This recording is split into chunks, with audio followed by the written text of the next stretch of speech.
বাংলা চলচ্চিত্র জগতের ভীষ্ম বলা যেতে পারে সত্যজিৎ রায়কে। 1955 সালের পথের পাঁচালী তৈরি করে এক টানে বাংলা চলচ্চিত্রকে এঁদো পুকুর থেকে আন্তর্জাতিক মহাসমুদ্ররূপী পাশ্চাত্যের তৈরি সিনেমার পর্যায়ভুক্ত করে রাহু মুক্তি ঘটিয়েছিলেন সত্যজিৎ রায়। সমগ্র জগৎকে দেখিয়েছিলেন মাছে ভাতে বাঙালিও পারে আন্তর্জাতিক মানের সিনেমা তৈরি করতে। সত্যজিৎ রায়ের হাত ধরে বাংলা সিনেমাতে এসেছেন বেশ কয়েকজন প্রতিভাবান অভিনেতা অভিনেত্রী। তাদের মধ্যে সন্তোষ দত্তের নাম একদম প্রথমের সারিতে দক্ষ অভিনেতাদের সঙ্গে রাখতে হবে। 2024 সালে 2রা ডিসেম্বর সন্তোষ দত্তের 100তম জন্মদিবস পালিত হচ্ছে, আর তাকে তার 100তম জন্মদিনের শ্রদ্ধা জানাতে আজকের এই ভিডিও, যাতে আপনারা জানতে পারবেন সন্তোষ দত্তের অভিনয় জীবনে ঘটে যাওয়া অনেকগুলো অজানা তথ্য। ভিডিওটা ভালো লেগে থাকলে চ্যানেলটাকে সাবস্ক্রাইব করবেন এবং শেয়ার করে দেবেন আপনার পরিচিতদের মধ্যে। 1925 সালের 2রা ডিসেম্বর উত্তর কলকাতার এক মধ্যবিত্ত পরিবারে জন্মগ্রহণ করেন সন্তোষ দত্ত। পিতা পূর্ণচন্দ্র দত্ত ছিলেন একজন সাধারণ চাকুরিজীবী, কিন্তু নাটকের অভিনয় ছিল তাঁর রক্তে।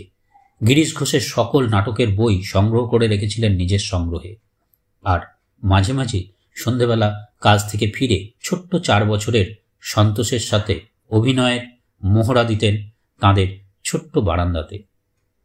ছোট সন্তোষ এইভাবে গিরিশ ঘোষের বিখ্যাত নাটকের চরিত্রগুলোর ডায়ালগ মুখস্থ করে ফেলেছিলেন। পাড়ার ক্লাবে বা কোনো নাটক মঞ্চে বাপ বেটা নাটক করতেন। এইভাবে ম্যাট্রিক পাস করে সন্তোষ দত্ত ভর্তি হলেন বিদ্যাসাগর কলেজে। পিতা পূর্ণবাবু বলেছিলেন, একজন পাকা অভিনেতাকে সব রকম অভিনয় করতে হয়, এমনকি স্ত্রী চরিত্রে অভিনয় করেও নিজেকে প্রমাণ করার প্রয়োজন আছে। সন্তোষবাবু পিতাকেই অভিনয়ের গুরু মনে করতেন এবং তাঁর প্রতিটা কথা মেনে চলার চেষ্টা করতেন। বিদ্যাসাগর কলেজের বার্ষিক অনুষ্ঠানে সেই বছর নাট্যকার বিধায়ক ভট্টাচার্যের মাটির ঘর নাটকটি মঞ্চস্থ হচ্ছে, আর সন্তোষবাবু তন্দ্রার চরিত্রে অভিনয় করছেন।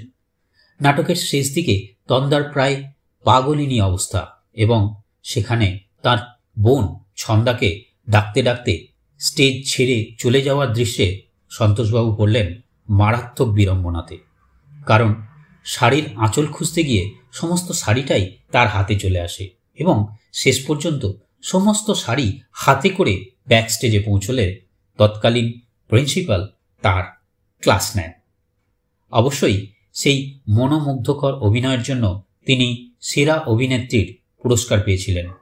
এখানেই কি তাঁর ভবিষ্যতে কমেডিয়ান হওয়ার ভ্রূণ তৈরি হয়েছিল? তবে এর পরবর্তীতে অনেকবার স্ত্রী চরিত্রে অভিনয় করলেও ওই রকম শাড়ি বিভ্রাট তার জীবনে আর ঘটেনি। সৌমিত্রবাবু তার একটি সাক্ষাৎকারে বলেছিলেন, তিনি যখন নাটক বা স্টেজ অভিনয় করতেন তখন মনে করতেন সিনেমার অভিনেতাদের থেকে স্টেজের অভিনেতারা অনেক পরিণত এবং বিশেষ করে বাংলা সিনেমার অভিনেতাদের থেকে গ্রুপ থিয়েটারের অভিনেতারা শত গুণে ভালো। কিন্তু পথের পাঁচালী মুক্তি পাওয়ার পরে তাঁর সেই অভিমত পরিবর্তিত হয়। সেখানে তিনি এটাও বলেছিলেন, তার পরবর্তীতে অপরাজিত তৈরির জন্য যখন অভিনেতা নির্বাচন করা হচ্ছিল তখন তিনি অপুর চরিত্রে অভিনয় করার অভিপ্রায়ে সত্যজিৎ রায়ের সাথে দেখা করেন। সত্যজিৎ রায় সেদিন সৌমিত্রকে ওই চরিত্রের প্রয়োজনের থেকে বেশি বয়স হওয়ার কারণে বাদ দিলেও পরবর্তী অপুকে পেয়ে গেছিলেন অপুর সংসার করার জন্য। এদিকে এই একই রকম মিল, অর্থাৎ নাটক বা থিয়েটার থেকে সিনেমার পর্দায় আসার ব্যাপারে সন্তোষ দত্তের নির্বাচনের ক্ষেত্রেও দেখা যায়। সুকুমার রায়ের নাটক চলচ্চিত্র চঞ্চরীতে অভিনয় করছেন সন্তোষ দত্ত, আর সেটা দেখতে এসেছিলেন সত্যজিৎ রায়ের মা সুপ্রভা দেবী এবং বেশ প্রশংসাও করেছিলেন সন্তোষ দত্তের অভিনয়ের। শোনা যায় সত্যজিৎ রায় নিজেও 4-5 বার ওই মঞ্চে চলচ্চিত্র চঞ্চরী দেখতে এসেছিলেন এবং সন্তোষ দত্তের অভিনয় তার বেশ ভালো লেগেছিল। ফলস্বরূপ 1958 সালে পরশ পাথর সিনেমায় একটা ছোট্ট রোল অভিনয় করার জন্য প্রস্তাব পেলেন সন্তোষ দত্ত। সেটাই ছিল সন্তোষ দত্তের সিনেমার জগতে প্রথম পদার্পণ। এই পরশ পাথর সিনেমাতে সন্তোষ দত্তের রোলটা খুব ছোট হলেও সেই ছোট সিনের জন্য মোট 750 ফিট রিল রেখেছিলেন সত্যজিৎ রায় কিন্তু পাকা অভিনেতা সন্তোষ দত্ত মাত্র 250 ফিট রিলেই নিজের অংশ কমপ্লিট করে দিলেন। তাতে সত্যজিৎ রায় বেশ খুশি হয়েছিলেন।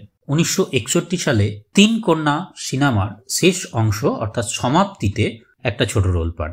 1965 সালে কাপুরুষ মহাপুরুষ সিনেমাতেও একটা ছোট চরিত্রে অভিনয় করেন সন্তোষ দত্ত। 1968 সালে গুপি গাইন বাঘা বাইন সিনেমাতে সন্তোষ দত্ত পেলেন একত্রে 2 যমজ রাজার রোল। এখানে একটা ছোট্ট কাহিনী আছে শুন্ডির রাজার অজ্ঞান হওয়ার ব্যাপারটাকে নিয়ে। শুন্ডির রাজার সভাতে হাল্লার রাজার দূত এসে যুদ্ধের খবর দিলেন। শুন্ডির রাজা তাই শুনে অজ্ঞান হয়ে গেলেন।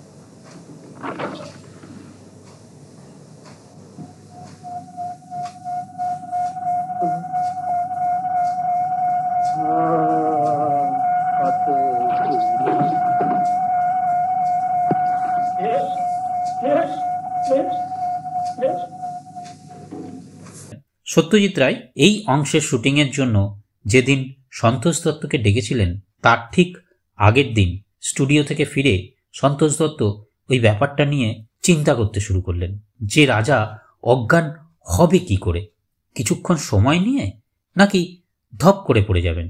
সেই মুহূর্তে সন্তোষ দত্তের জীবনের ঘটে যাওয়া এক কাহিনীর কথা মাথায় এলো। কাহিনীটা এই রকম। একদিন বাসে করে বাড়ি থেকে বালিগঞ্জের দিকে যাচ্ছিলেন সন্তোষবাবু। হঠাৎ রাজাবাজারের কাছে অপর দিক থেকে আগত একটা বাসের সাথে মুখোমুখি সংঘর্ষ হতে হতে অল্পের জন্য রক্ষা পান। সেই বাসে একটা 14-15 বছরের মেয়ে ছিল। সে সেই মুহূর্তে সামলে নিলেও কিছু সময় পরে মুখ দিয়ে গোঁ গোঁ আওয়াজ করতে করতে অজ্ঞান হয়ে যান। পরের দিন স্টুডিওতে ওই মেয়েটিকে অনুকরণ করে সন্তোষ দত্ত অজ্ঞান হয়ে যাওয়ার অভিনয় করেন। কয়েক মুহূর্ত চুপ করে থাকেন মানিকবাবু। তারপরে বলেন, না না সন্তোষ, তুমি ধপ করে পড়ে অজ্ঞান হয়ে যাবে।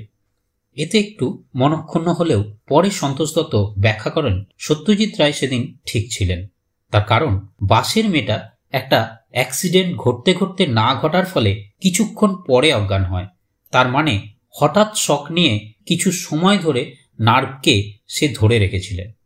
কিন্তু শুন্ডির রাজার ক্ষেত্রে ব্যাপারটা হঠাৎ করে হওয়ায় ওর রিয়্যাক্ট করার সময় ছিল না, তাই গো গো শব্দ না করে ধপ করে পড়ে অজ্ঞান হয়ে যান। এখানেই একজন মহান ফিল্ম ডিরেক্টরের অভিজ্ঞতা ও তার প্রয়োগের সার্থকতা বুঝতে পারেন দক্ষ অভিনেতা সন্তোষ দত্ত। সেই কথা তিনি একটি ইন্টারভিউয়ে অকপটে স্বীকার করে নেন। 1974 সালে আসে সোনার কেল্লা সিনেমা। এই সিনেমাতে জটায়ুর রোলে সন্তোষ দত্তের অভিনয় আপাময় বাঙালির কাছে শুধু যে তাকে বিখ্যাত করে তুলল তাই নয়, স্বয়ং সত্যজিৎ রায় এর পরে তার নিজের বইয়ের ইলাস্ট্রেশনে পর্যন্ত জটায়ুর ছবিগুলো সন্তোষ দত্তকে মনে করেই আঁকতে শুরু করলেন। এখানে জটায়ুর স্রষ্টার মধ্যে অভিনেতা সন্তোষ দত্ত তাঁর ছাপ ফেললেন, আর কিশোর যুবকদের মধ্যে তাঁর প্রভাব ডানা মেলল। কিছু কিছু ক্ষেত্রে তো জটায়ুর পপুলারিটি ফেলুদাকেও ছাপিয়ে গেল। সোনার কেল্লার সাফল্য আরও বেশি উৎসাহিত করল সত্যজিৎ রায়কে পরবর্তী ফেলুদার সিনেমা জয় বাবা ফেলুনাথ করতে 1979 সালে, যেখানে জটায়ু আরও পরিণত হয়ে দেখা দিল।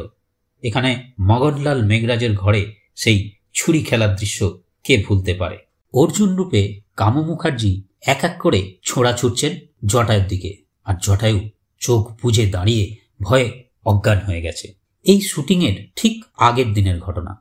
যখন সন্তোষবাবু শুনলেন শুটিংয়ে কোনো বিশেষজ্ঞ নেই, কামু মুখার্জি ওই 2.5 কিলো ওজনের এক একটা ছোড়া ছুড়বেন তার দিকে, তখন তাড়াতাড়ি বাদশায় ফিরে এসে সকল জীবন বীমার প্রিমিয়াম ঠিকঠাক করে ক্লিয়ার করা আছে কিনা দেখতে বসলেন।